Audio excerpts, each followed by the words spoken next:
All India मजलिस इत्तेहादुल मुस्लिमीन प्रमुख असदुद्दीन ओवैसी ने रविवार को चेतावनी दी है कि पश्चिम एशिया में एक फूल वॉर इस क्षेत्र में रहने वाले 16 मिलियन से अधिक भारतीयों के साथ साथ भारत के आर्थिक हितों को भी गंभीर रूप से प्रभावित कर सकता है।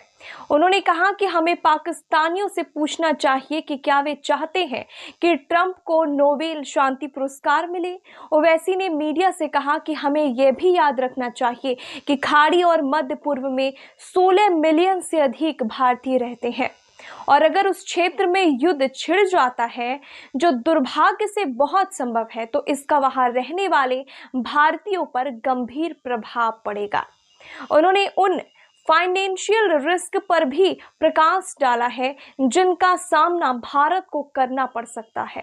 हैदराबाद के सांसद ने कहा कि भारतीय कंपनियों ने इन सभी अरब देशों या खाड़ी देशों में जो निवेश किया है और विदेशी निवेश का एक बड़ा हिस्सा इस क्षेत्र से आता है। ईरान के परमाणु हथियारों के खतरे को बोगी कहते हुए उन्होंने ईरान की परमाणु सुविधाओं पर अमेरिकी हमलों की तुलना इराक पर अमेरिका के नेतृत्व वाले आक्रमण से की, जिसे उन्होंने सामूहिक विनाश के हथियारों के बारे में झूठे दावों के रूप में बताया। ईरान के 3 न्यूक्लियर प्लांट्स पर अमेरिकी हमले पर AIMIM सांसद ने कहा, हमें पाकिस्तानियों से पूछना चाहिए कि वे क्या चाहते हैं कि ट्रंप को नोबेल शांति पुरस्कार मिले। ओवैसी ने आगे कहा, क्या पाकिस्तान के जनरल सेवा प्रमुख असीम मुनीर ने इसके लिए अमेरिकी राष्ट्रपति के साथ डिनर किया था? आज वे सभी बेनकाब हो गए हैं।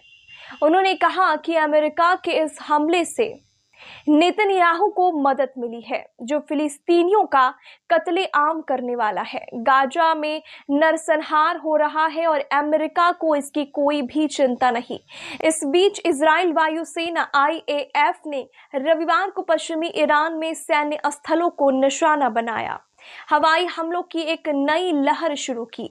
इस बयान में इजराइल रक्षा वालों ने कहा, IAF ने पश्चिमी ईरान में सैन्य ठिकानों की ओर हमलों की एक सीरीज शुरू की है।